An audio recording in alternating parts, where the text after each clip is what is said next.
Hello everyone, welcome to Unacademy judiciary. So जैसे कि UP के एडमिट कार्ड भी आ चुके हैं, so will rapidly revise all the important orders of CPC. So जितनी भी आपकी इंपॉर्टेंट प्रोविजंस बनती हैं जनरली जहाँ से क्वेश्चंस आते हैं, so that we are going to revise. So एक क्विक रिवीजन कर लेते हैं ऑर्डर्स की। So this video is helpful for other states also. आपकी बाकी स्टेट्स के लिए भी ये वीडियो हेल्पफुल है। तो सबसे पहले तो जो ऑर्डर 1 है that deals with the parties to suit. वो किस चीज़ से डील करता है? पार्टीज टू सूट के साथ। तो ऑर्डर 1 सीज कि किनको आप एज प्लेंटिव्स जो है ज्वाइन कर सकते हो। तो ऑल पर्सन्स में be joined in one suit as plaintiffs where any right to relief in respect of, अगर कोई भी राइट टू लीव या रिस्पेक्ट ऑफ अराइज करता है सेम एक्ट या ट्रांजेक्शन से या फिर सीरीज ऑफ एक्ट या ट्रांजेक्शन से that is alleged to exist whether jointly और स्वीयरली इन द ऑल्टरनेटिव। अगर ऐसे पर्सन जो हैं सेपरेट सूट्स ब्रॉड करें, अगर तब कोई कॉमन क्वेश्चन ऑफ लॉ या फैक्ट अराइज करेगा, then those persons can be joint as plaintiffs. But this says that कि अगर कोर्ट को अपीयर होता है कि प्लेंटिव्स को ज्वाइन करने से, ठीक है, जो ट्रायल है सूट का वो डिले हो जाएगा, तो कोर्ट जो है प्लेंटिव्स को ऑर्डर कर सकती है सेपरेट ट्रायल के लिए, या फिर court can pass any order that the court thinks fit. This is given in your rule 2। Now this is कि किनको एज प्लेंटिव्स जो है ज्वाइन किया जा सकता है। अब आता है कि किनको एज डिफेंडेंट्स जो है ज्वाइन किया जा सकता है। सो ऑल पर्सन्स, ठीक है, सारे पर्सन को ज्वाइन किया जा सकता है एक सूट में एज डिफेंडेंट्स, अगर जो राइट टू रिलीफ है सेम चीज़, सेम एक्ट या ट्रांजेक्शन या सीरीज ऑफ एक्ट्स या ट्रांजेक्शन से एग्जिस्ट करे, या सेपरेट सूट्स अगर ब्रॉड किए जाएं, तब कोई कॉमन क्वेश्चन या लॉ और फैक्ट जो है वो अराइज करे। यहाँ पे भी वही चीज़ है कि अगर कोर्ट को लगता है कि डिफेंडेंट्स को ज्वाइन करने से, ठीक है, डिले हो सकता है कोर्ट का प्रोसेस या एम्बेरस हो सकता है, तो कोर्ट ऑर्डर कर सकती है सेपरेट ट्रायल्स को, या फिर कोर्ट कोई भी ऑर्डर पास कर सकती है that is the court things fit in the interest of the justice. This is given in your rule 3A।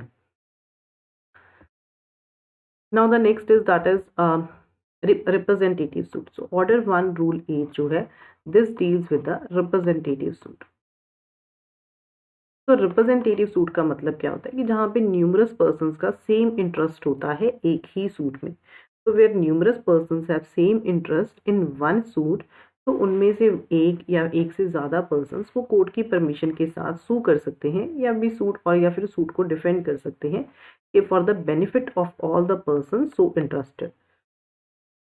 तो कोर्ट जो है ऐसे केस में, ठीक है, वेयर परमिशन और डायरेक्शन इज गिवन कि ठीक है आप ऐसा सूट इंस्टीट्यूट कर सकते हो एट द प्लेंटिव्स एक्सपेंस, वो नोटिस देगी सूट को इंस्टीट्यूट करने के लिए सारे पर्सन्स को जो भी इसमें इंटरेस्टेड हैं, चाहे वो पर्सनल सर्विस से दे, और where by reason of the number of persons और अदर कॉज ऐसी सर्विस अगर प्रैक्टिकेबल नहीं है, तो कोर्ट क्या करेगी, एक पब्लिक एडवर्टाइजमेंट निकाल देगी लोकल न्यूज़पेपर में, and as the such in each case the court may direct.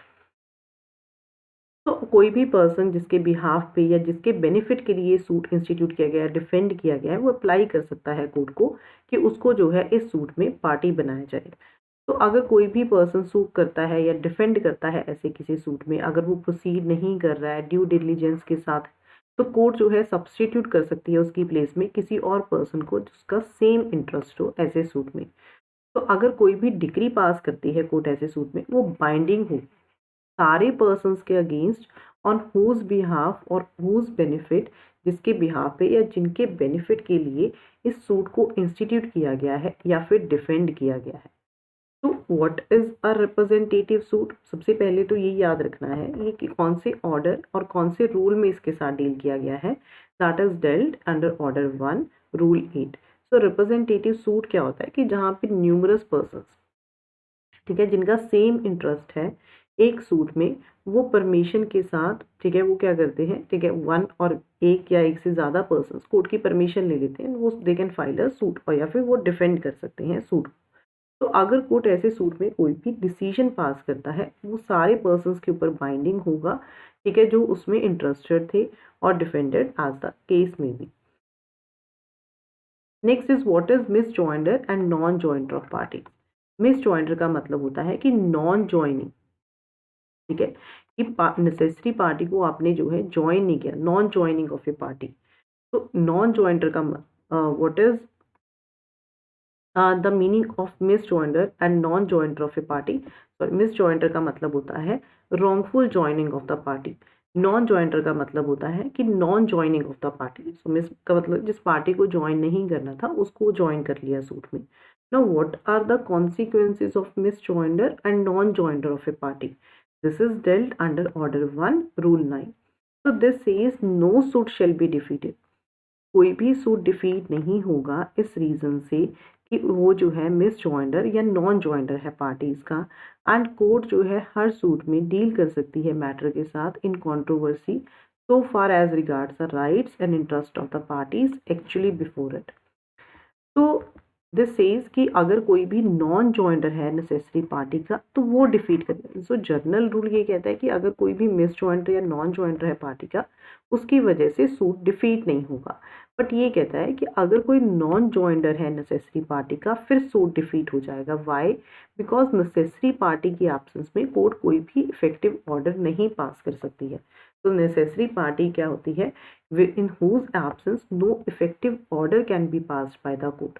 For example अगर कोई पार्टनर्स के बीच में कोई सूट चल रहा है, ठीक है, उधर सो सारे जो पार्टनर्स हैं so they all are the necessary parties. वो उसमें क्या होगी? वो नेसेसरी पार्टीज होगी।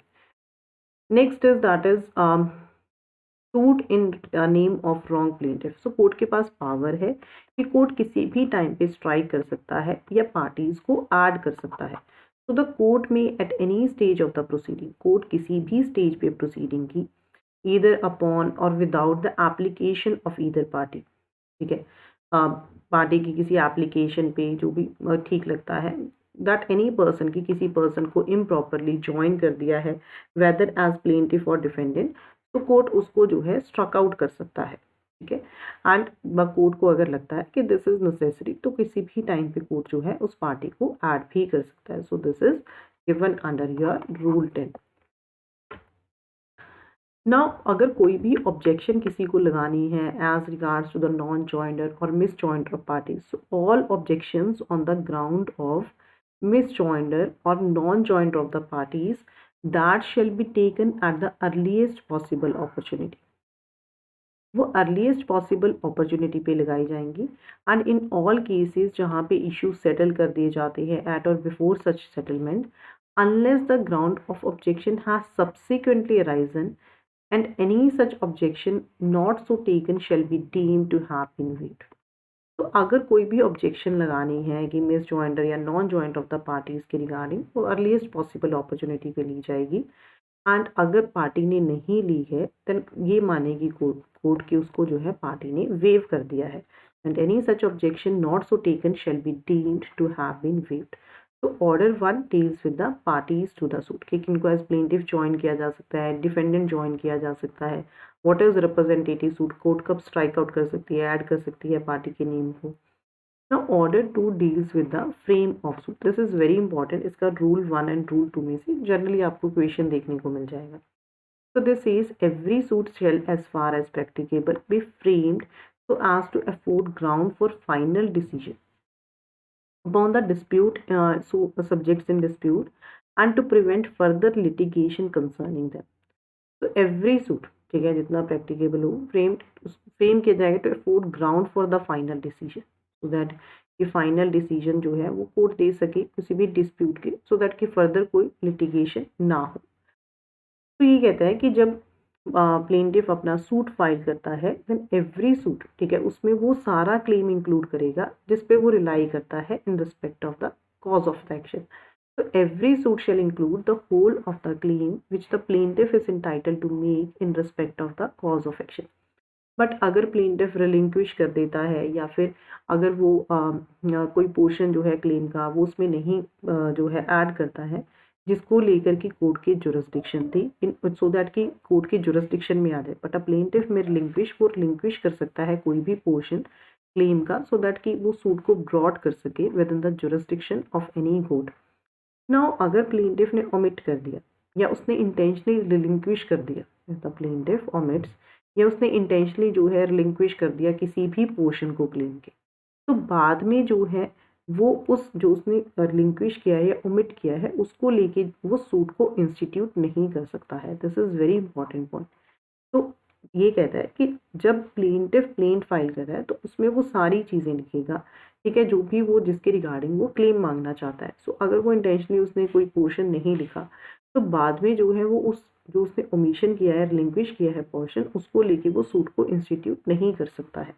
फॉर एग्जाम्पल, अगर ए जो है अपना हाउस दे देता है एट ईयरली रेंट ऑफ ₹1200, तो a let a house to be at yearly rent of 1200। जो रेंट है वो 1905 का, 6 का एंड 7 का जो है वो ड्यू एंड अनपेड है।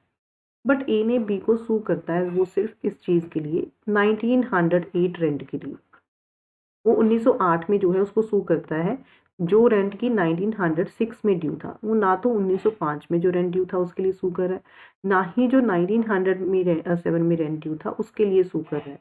तो according to this provision rule 2, A बाद में जो है बी को सू नहीं कर सकता है for the rent that is due for 1905 और 1907। So this is what is frame of suit.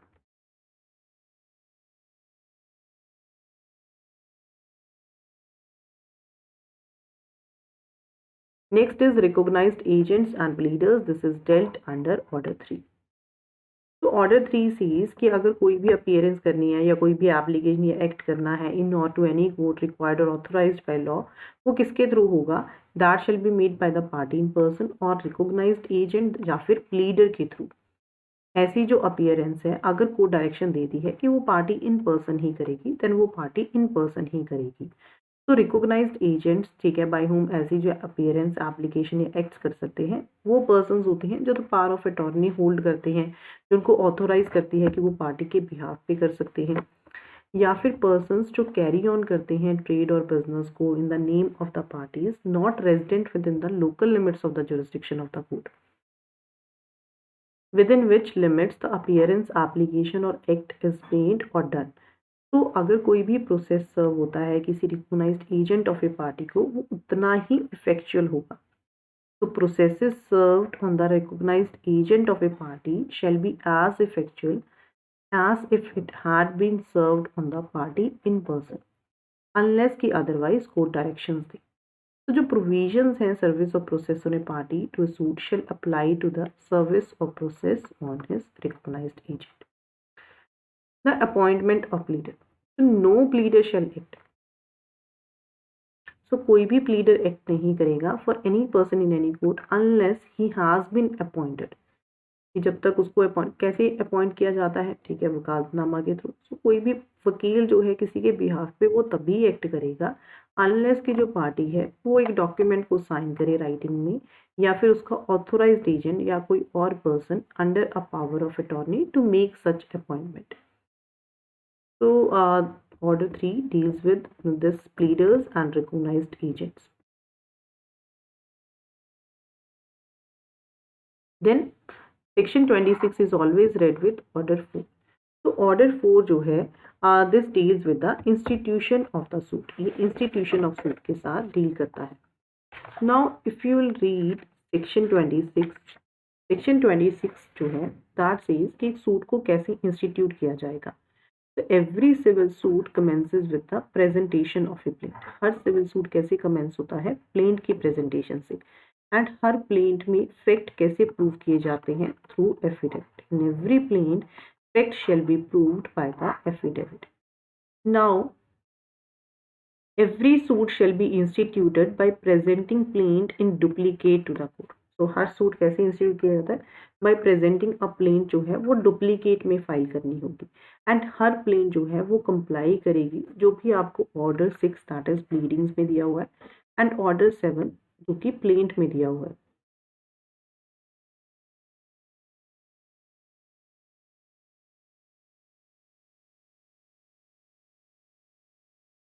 Now the court shall cause the particulars of every suit to be entered in a book to be kept for the purpose and called the register of civil suits। ऐसी जो entries हैं उनको number किया जाएगा हर साल according to the order in which the plaints are admitted. So the court shall cause the particulars or every suit to be entered in a book to be kept for the purpose and called the register of civil suits। ऐसी जो entries हैं उनको number किया जाएगा हर साल according to the order in which the plaints are admitted.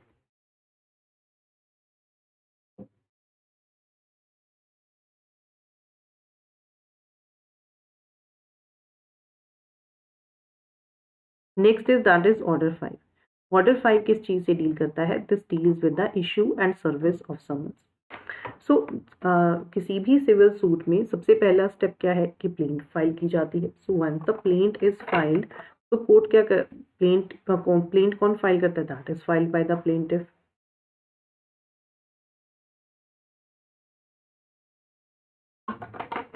उसमें वो क्या लिखता है? अपना कॉज ऑफ एक्शन। तो प्लेंटिफ प्लेट में क्या लिखता है? अपना cause of action. Once the plaint is admitted by the court, plaint जब कोर्ट जो प्लेंट को एडमिट कर लेती है ऑर्डर 7 रूल 9 में, तो कोर्ट डायरेक्ट करती है प्लेंटिफ को कि वो कोर्ट में उतनी कॉपी सप्लाई करे प्लेंट की जितने डिफेंडेंट्स हैं, प्लस कोर्ट में जो है वो फी डिपॉजिट करवाए जो भी सामन्स को सेंड करने के लिए लगेगी। तो अगर where a plaint has been instituted, so summons जो हैं वो डिफेंडेंट को इशू किए जाते हैं सो दैट कि वो कोर्ट में अपीयर हो सके एंड वो आंसर करे अपने क्लेम को, सो दैट कि वो रिटर्न स्टेटमेंट फाइल करे अपने डिफेंस में कितने डेज में? 30 दिन के अंदर अंदर, within 30 days from the date of service of summons on the defendant. No such summons shall be issued, कोई भी ऐसे समन्स इशू नहीं किए जाएंगे when a defendant had appeared at the presentation of the plaint and admitted the plaintiff's claim। अगर defendant appear हो at the presentation of the plaint and admitted the plaintiff's claim. Now अगर defendant fail कर जाता है, वो return statement नहीं file कर पाता 30 डेज के अंदर अंदर, तो कोर्ट उसको अलाउ कर सकती है, but which shall not be later than 90 days from the date of the service of summons, जो कि 90 दिन से ज़्यादा नहीं होना चाहिए। किस दिन से? From the date of service of summons. Every summons, सारे समन्स जो हैं वो अकम्पनी करेंगे by the copy of the plaint. So every summon shall be accompanied by the copy of the plaint.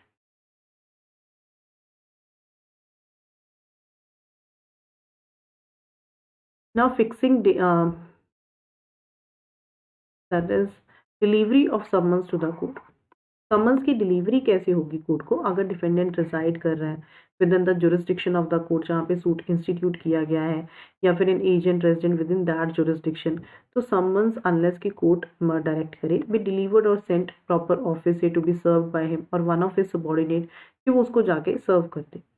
तो सर्विस ऑफ समन्स में be made कैसे किए जा सकते हैं? रजिस्टर्ड पोस्ट के थ्रू। ठीक है, अगर कोरियर सर्विसेज सिर्फ वही यूज की जा सकती हैं जो हाई कोर्ट ने अप्रूव की हो, ठीक है, that is approved by the high court, और by any other means of transmission of documents including fax message, electronic mail service provided by the rules made by the high court.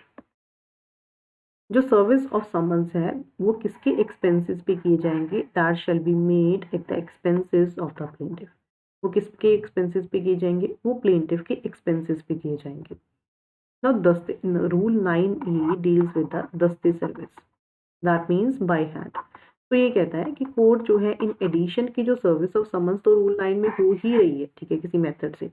अगर plaintiff application दे कि वो summons जो है वो खुद दे के आना चाहता है for the appearance of the defendant, तो कोर्ट परमिट कर सकती है ऐसे प्लेंटिफ को कि वो to effect the service of such summons on the defendant to deliver the summons to such plaintiff for service. So rule 9A deals with the दस्ते service. तो अगर किसी केस में एक से ज़्यादा डिफेंडेंट है, तो जो समन्स है that shall be made on each defendant, वो हर डिफेंडेंट पे जो है समन्स किए जाएंगे। अगर जो सूट अगर जिसके एनी सूट अगर डिफेंडेंट एब्सेंट है अपने रेजिडेंस से जब उसको समन सर्व किए जा रहे हैं, देन अगर that can be served on any adult member of the family. So वो किसी भी adult member of the family को सर्व किया जा सकता है, चाहे वो मेल हो चाहे वो फीमेल हो, who is residing with him. But जो सर्वेंट है that is not a member of the family within the meaning of this rule. तो servant member of the family में नहीं आएगा। तो rule 20 deals with the substituted service. तो ये कहता है कि अगर कोर्ट सेटिस्फाइड है कि रीजन है बिलीव करने के लिए कि the defendant is keeping out of the way for the purpose of avoiding service, और दैट की किसी और रीजन की वजह से समन सर्व नहीं किए जा सकते ऑर्डिनरी वे में, तो कोर्ट ऑर्डर कर सकती है कि समन्स को सर्व किया जाए एक कॉपी को एफिक्स करके in some conspicuous place in the court house और अपॉन सम, ठीक है, उसके घर के बाहर, इन विच द डिफेंड या फिर डिफेंडेंट जहाँ पे लास्ट रिजाइड कर रहा था, अपना बिजनेस कैरी ऑन कर रहा था, अगर कोर्ट जो है एक्ट कर रही है सर्विस को ऑर्डर करने, वो एडवर्टाइजमेंट निकाल सकती है वहाँ के लोकल न्यूज़पेपर में, ठीक है, that is circulated in the locality जहाँ पे डिफेंडेंट जो है लास्ट रिजाइड कर रहा था या एक्चुअली या वॉलंटरी रिजाइड करता है या फिर वो बिजनेस कैरी ऑन करता है फॉर द फॉर गेन। तो अगर कोई भी कोर्ट जो है सर्विस को इफेक्ट करती है सब्सटीट्यूटेड सर्विस से, तो उसका सेम इफेक्ट होगा if that has been made on the defendant personally, जैसे कि वो डिफेंडेंट को जो है पर्सनली ही सर्व की गई है।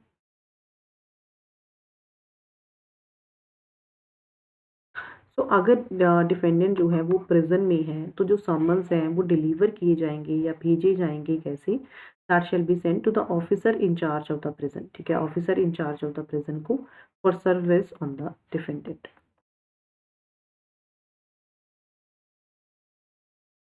अगर किसी सोल्जर सेलर या एयरमैन को करनी है, देन वो किसको सर्व किए जाएंगे, कमांडिंग ऑफिसर को, together with the copy to be retained by the defendant. Now what are the pleadings, pleadings is dealt under order 6 में प्लीडिंग्स को डील किया गया है। सो प्लीडिंग्स का मतलब क्या होता है, प्लेंट और रिटन स्टेटमेंट। तो प्लीडिंग्स क्या स्टेट करेंगी, pleadings to state the material facts and not evidence, that means pleadings to state facta probanda and not facta probantia. Pleadings जो है फैक्टा प्रोबेंडा को स्टेट करेंगी, ना कि फैक्टा प्रोबेंशिया को। तो every pleading shall contain and contain only a statement in the concise form. तो हर प्लीडिंग में, ठीक है, स्टेटमेंट लिखी जाएगी कंसाइज फॉर्म में। हर प्लीडिंग जो है उसको नंबर ऑफ पैराग्राफ्स में डिवाइड किया जाएगा, जिनको कंसेक्टिवली नंबर किया जाएगा। डेट सम फिगर्स जो हैं उसमें एक्सप्रेस किए जाएंगे।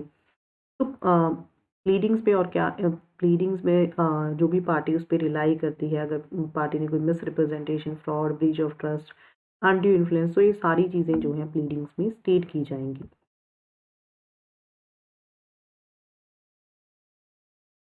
तो प्लीडिंग्स पे किसके साइन होंगे, हर प्लीडिंग पे साइन करेगा पार्टी एंड उसका प्लीडर। अगर पार्टी किसी रीज़न की वजह से एब्सेंट है, वो खुद को वो साइन नहीं कर सकती है, तो कौन साइन कर सकता है उसके बिहाफ पे, कोई भी पर्सन जो ड्यूली ऑथोराइज्ड है उसको साइन करने के लिए, टू सू और defend on his behalf. Next is that is every pleading, ठीक है, हर प्लीडिंग जब फाइल की जाती है, दैट शेल बी अकम्पनीड, उसको अकम्पनी किया जाएगा regardless the address of the party जो है उसमें लिखा जाएगा। तो इसको हम क्या कहते हैं, जो भी एड्रेस पार्टी का लिखा जाता है that is a registered address. But अगर किसी भी टाइम पे कोर्ट डिस्कवर कर लेती है कि जो भी प्लेंटिफ या डिफेंडेंट ने एड्रेस लिखा है वो इनकम्प्लीट था, ठीक है, वो करेक्ट एड्रेस नहीं दिया, फॉल्स था या फिक्टिशियस था, तो कोर्ट या तो सुओ मोटो या फिर पार्टी के एप्लीकेशन पे कोर्ट ऑर्डर कर सकती है कि जो ये रजिस्टर्ड एड्रेस है, ठीक है, अगर तो प्लेंटिफ ने गलत लिखा है या इनकम्प्लीट लिखा है या उसने फॉल्स एड्रेस दिया है, तो कोर्ट सूट पे स्टे लगा सकती है, स्टे लगा देगी। अगर डिफेंडेंट ने ऐसा किया है तो कोर्ट उसके डिफेंस को स्ट्रक आउट कर देगी एंड कोर्ट उसको सेम पोजीशन में प्लेस कर देगी as if he had not put up any defence. So what this says, where the registered address of a party is discovered by the court to be incomplete, false or fictitious, the court may either on its own motion or the application of any party order that in the case where such registered address was furnished by a plaintiff, stay of suit, or in the case where such registered address was furnished by a defendant, his defense be struck out and be placed in the same position as if he had not put up any defense. Verification of the pleading. So every pleading shall be verified at the foot by the party. हर pleading को verify किया जाएगा at the foot of the party और by one of the parties pleading और by some other person prove to the satisfaction of the court, की जिसको कि उसके फैक्ट्स के बारे में पता है, acquainted with the facts of the case. So verification पे साइन किए जाएंगे the person making it and उस पर जो है डेट लिखी जाएगी on which and the place at which it was sign. जो पर्सन वेरीफाई कर रहा है प्लीडिंग्स को, उसमें साथ जो है एक एफिडेविट लगाएगा in the support of his pleadings. So the person verifying the pleadings shall also furnish an affidavit in support of his pleadings. So this is regarding the verification of pleadings. Now striking out of pleadings is dealt in Rule 60. So this says the court may at any stage of the proceeding. Court किसी भी stage पे proceeding की order कर सकता है to be struck out और amended in any matter in any pleading जो कि इन अननेसेसरी है, स्कैंडुलस है, फ्रिवलस है या वेक्सेशियस है, और which may tend to prejudice, embarrass or delay the fair trial of the suit, या फिर which is otherwise an abuse of the process of the court. तो कोर्ट किसी भी स्टेज ऑफ द प्रोसीडिंग पे ऑर्डर कर सकती है struck out करने के लिए, अमेंड करने के लिए किसी भी मैटर को किसी प्लीडिंग में जो अननेसेसरी, स्कैंडलस, फ्रिवलस या वेक्सेशियस है, जो प्रेजुडिस करे, एम्बैरस करे या डिले करे fair trial of the suit को, या फिर which is otherwise an abuse of the process of the court. Now next is that is amendment of pleading. तो कोर्ट किसी भी स्टेज ऑफ द प्रोसीडिंग पे may at the stage of the proceeding allow कर सकती है किसी भी party को टू ऑल्टर और अमेंड हिज प्लीडिंग, कि वो ऑल्टर करे या प्लीडिंग्स को अमेंड करे. And all such amendment shell be made for the purpose of determining the real question of controversy between the parties. Amendment का मतलब क्या होता है? मोडिफिकेशन करना प्लीडिंग्स में. ठीक है. तो रूल 16 में क्या डील किया गया? Striking out. रूल 17 में क्या चीज़ डील की है? That is amendment. तो कोई भी एप्लीकेशन फॉर अमेंडमेंट के लिए अलाउ की नहीं की जाएगी अगर एक बार ट्रायल जो है कमेंस कर गया, अनलेस कि कोर्ट इस कंक्लूजन पे आए कि हाँ ड्यू डिलीजेंस रखने के बाद भी जो पार्टी है वो मैटर को रेज नहीं कर पाई before the commencement of the trial. So provided that no application for amendment shall be allowed after the trial has commenced unless कि कोर्ट इस कंक्लूजन में ना जाए कि हाँ कि ड्यू डिलीजेंस रखने के बाद भी पार्टीज इस मैटर को रेज नहीं कर पाई हैं before the commencement of the trial. तो अगर पार्टी ने एप्लीकेशन लगा दी कोर्ट में प्लीडिंग्स को अमेंड करने के लिए, चाहे वो प्लेंटिफ है, डिफेंडेंट है, एंड कोर्ट ने जो है अलाउ कर दिया, ठीक है, एंड बट पार्टी ने जो है कोर्ट ने जो टाइम लिमिट प्रिस्क्राइब किया कि एप्लीकेशन को फाइल करने के लिए उसने नहीं की. जब कोर्ट ने अगर कोई टाइम लिमिट नहीं प्रिस्क्राइब किया तो उसने अमेंड नहीं किया 14 दिन के अंदर अंदर उस डेट ऑफ ऑर्डर से, देन इस टाइम पीरियड के बाद ही shall not be permitted to amend after the expiration of the limited time unless कि हाँ कोर्ट जो है उस टाइम को एक्सटेंड ना कर दे. Next is particulars to be contained in the plaint. Order 7 deals with the plaint. सो एक प्लेंट में क्या क्या चीज़ें लिखी जाएंगी? Name of the suit in which the suit is brought, name description place of residence of the plaintiff, name description place of residence of the defendant, cause of action, plaintiff का क्लेम. So ये सारी चीज़ें जो हैं उसमें लिखी जाएंगी. अगर प्लेंटिफ रिकवरी ऑफ मनी के लिए जो है सूट इंस्टीट्यूट कर रहा है तो प्लेंट में हमेशा प्रिसाइज अमाउंट लिखा जाएगा जो भी वो क्लेम कर रहा है. If is claiming for 50,000 rupees तो प्रिसाइज अमाउंट उसमें लिखना होगा. बट अगर वो मीन्स प्रॉफिट के लिए सू कर रहा है, now mesne profit is defined in which section sub section, just answer में this in the comment box. तो अगर प्लेंटिफ सू कर रहा है मीन्स प्रॉफिट के लिए देन वो उसमें जो है प्रिसाइज अमाउंट लिखने की ज़रूरत नहीं है. देन उसमें वो अप्रॉक्सीमेट अमाउंट लिख सकता है या फिर वैल्यू जिसके लिए वो सू कर रहा है. Now under the limitation act section, if you have read section 6 तो और सेक्शन 5 तो उसमें जो है कंडोन करवाया जा सकता है डिले को, बट वहाँ पे अपील को करवाया जा सकता है, सूट के लिए नहीं है. सो अगर सूट के लिए करवाना है then that is dealt under order 7 rule 6. This says that कि अगर सूट को इंस्टीट्यूट करना है कि पीरियड जो है एक्सपायर हो गया जो भी लॉ ऑफ लिमिटेशन ने प्रिस्क्राइब किया है, तो प्लेंट अगर ग्राउंड शो करती है कि on which the exemption from such law is claim, तो प्लेंट को ग्राउंड शो करना कि किस बिहाफ के ऊपर, ठीक है, प्लेंटिव जो है एग्जाम्पशन को मांग रहा है. तो कोर्ट में अगर प्लेंट प्रेजेंट कर दी एंड उसमें सब चीज़ें सही से लिखी हुई हैं तो कोर्ट जो है प्लेंट को एडमिट कर लेगा. Now once the plaint is admitted, what the court will do, court direct करेगा प्लेंटिफ को कि आप उतनी कॉपी सप्लाई करो जितने डिफेंडेंट हैं, कितने डेज में, 7 डेज के अंदर अंदर, प्लस आप जो है फी डिपॉजिट करवाओ कोर्ट में जो भी समन्स को सर्व करने के लिए कोर्ट में लगेगी. अगर जो प्लेंट है, ठीक है, अगर कोर्ट को लगता है कि ये प्लेंट सही कोर्ट में प्रेजेंट नहीं की गई है जहाँ पे करनी चाहिए थी, तो कोर्ट जो है उसको रिटर्न कर देगा कि उसको सही कोर्ट में जो है प्रेजेंट किया जाए.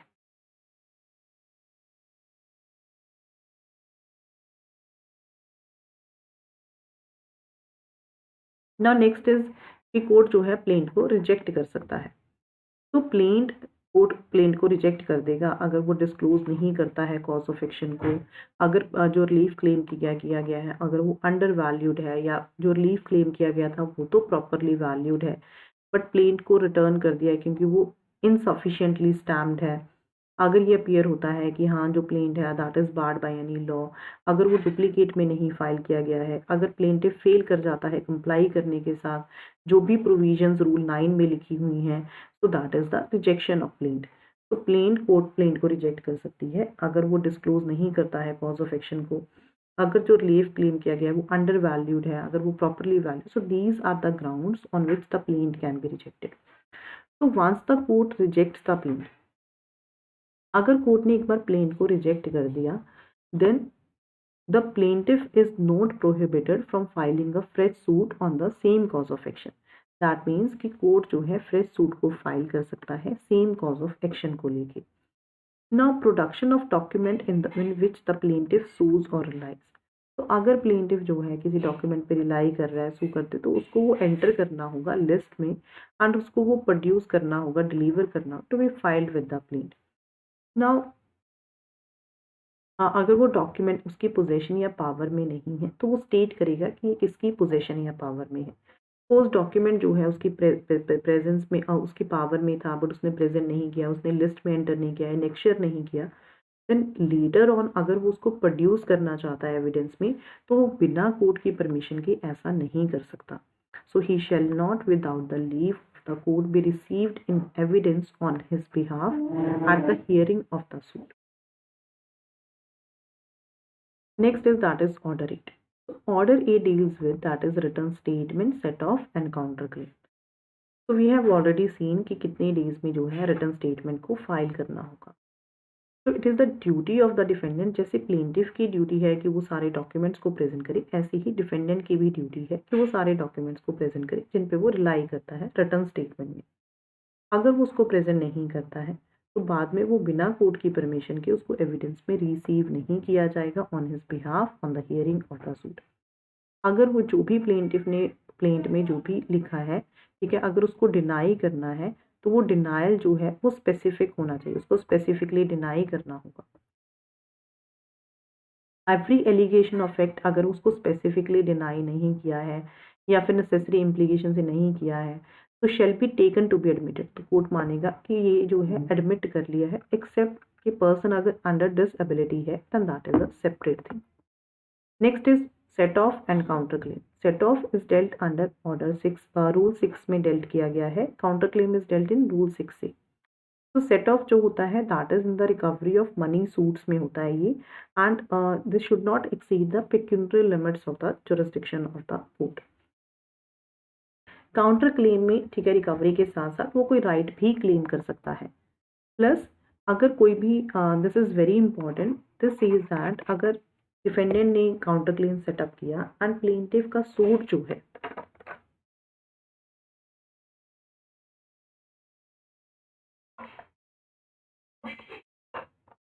डिफेंडेंट ने काउंटर क्लेम जो है वो सेट ऑफ किया एंड जो प्लेंटिफ का सूट जो है वो स्टे हो गया, डिसकंटिन्यू हो गया या डिसमिस हो गया, so counter claim may nevertheless be proceeded with. That means कि despite of that fact also counter claim के साथ कोर्ट जो है वो प्रोसीड करेगी। Then next is order 9. Order 9 deals with the appearance of parties and consequence of non-appearance. तो court जिस दिन फिक्स करती है पार्टीज को उस दिन कोर्ट में अपीयर होना होगा। नाउ डे को फिक्स करने के बाद, ठीक है, डिफेंडेंट जो है तो dismissal of suit where summons not served in consequence of plaintiff failure to pay cost. So we have seen order 7 rule 9 में कि उसको कॉपीज प्रेजेंट करनी होगी प्लस उसको कोर्ट फी कोर्ट में डिपॉजिट करवानी होगी once the court has admitted the plate.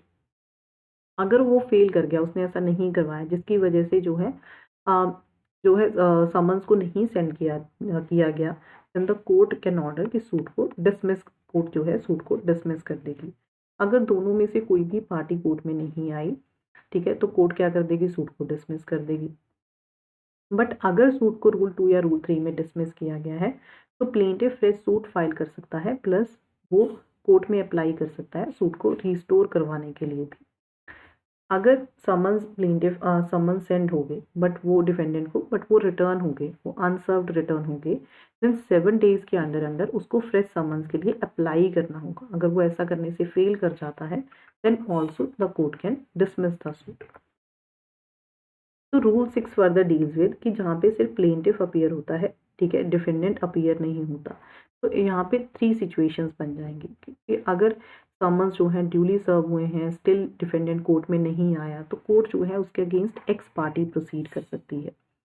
अगर समन्स ड्यूली सर्व नहीं हुए हैं तो कोर्ट डायरेक्ट कर सकती है सेकंड समन्स को इशू करने के लिए। अगर समन्स सर्व हो गए हैं बट वो टाइम पे नहीं हुए हैं तो कोर्ट क्या करेगी, तो कोर्ट जो है एक कोर्ट पोस्टपोन कर देगी हियरिंग ऑफ द सूट को to a future date. So this is when only plaintiff appears and the defendant does not appear. तो what will be the procedure अगर डिफेंडेंट अपीयर कर जाता है, जिस दिन कोर्ट एडजर्न करती है हियरिंग को एंड वो गुड कॉज असाइन कर देता है फॉर नॉन अपीयरेंस, तो कोर्ट जो है, ठीक है, वहीं से प्रोसीड करने के लिए बोल देगी उसको कॉस्ट पे करने के बाद, जैसे कि वो जिस दिन डे फिक्स किया था उस दिन वो कोर्ट में अपीयर हुआ था। तो रूल 6 डील्स विद कि अगर प्लेंटिफ सिर्फ कोर्ट में अपीयर होता है। रूल 8 डील करता है कि अगर सिर्फ डिफेंडेंट कोर्ट में अपीयर होता है। सो अगर डिफेंडेंट सिर्फ कोर्ट में अपीयर होता है and plaintiff does not appear, तो कोर्ट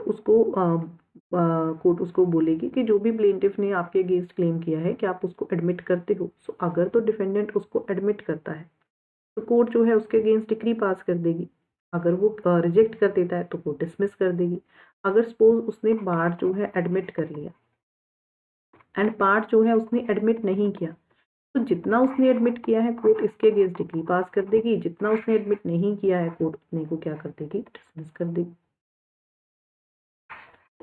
तो this is what is given in your rule 8। तो ये कहता है कि अगर सूट होली या पार्शली कोर्ट ने डिसमिस कर दिया तो प्लेंटिफ को प्रोहिबिट किया जाएगा कि prohibited from bringing a fresh suit in respect of the same cause of action.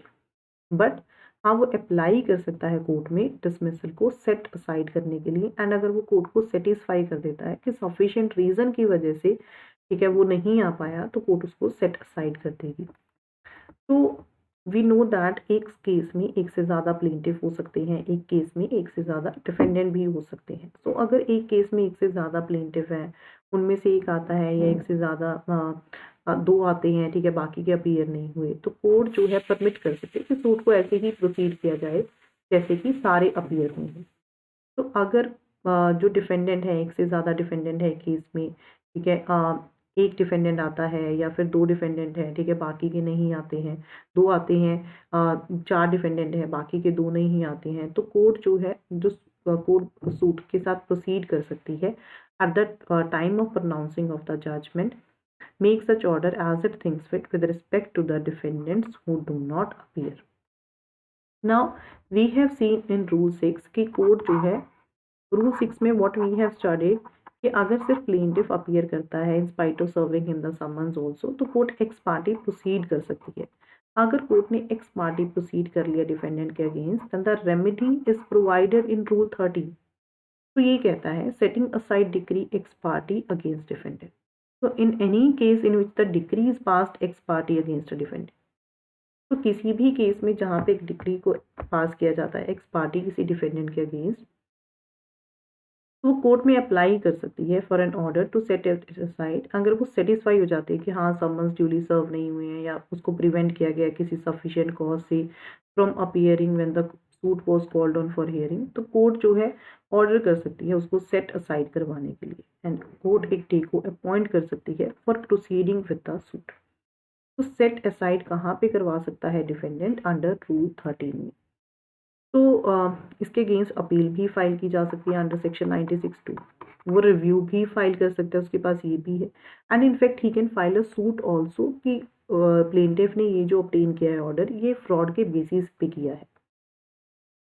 Further this says that कोई भी डिक्री जो है सेट असाइड नहीं की जाएगी इस एप्लीकेशन के ऊपर कि without serving an application to the opposite party, जब तक कि दूसरी ऑपोजिट पार्टी को नोटिस नहीं दे दिया जाता है।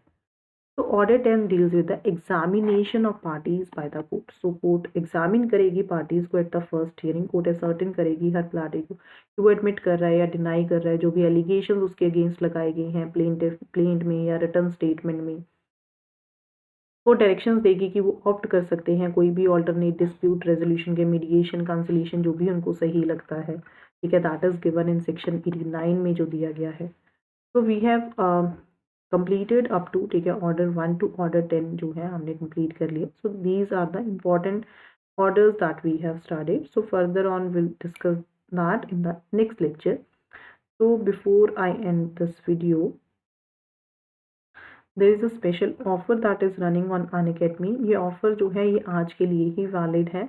तो अगर आपको जुडिशरी का सब्सक्रिप्शन लेना है, एक तो आपको 20% ऑफ मिल रहा है, प्लस आपको जो है 12+3 मंथ्स के सब्सक्रिप्शन पे 3 मंथ्स फ्री, 18 मंथ्स के सब्सक्रिप्शन पे 6 मंथ्स फ्री आपको मिल रही है।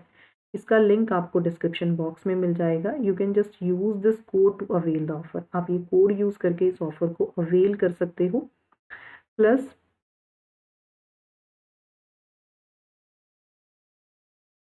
दीज आर द बैचेस जो करंटली स्टार्ट हुए हैं।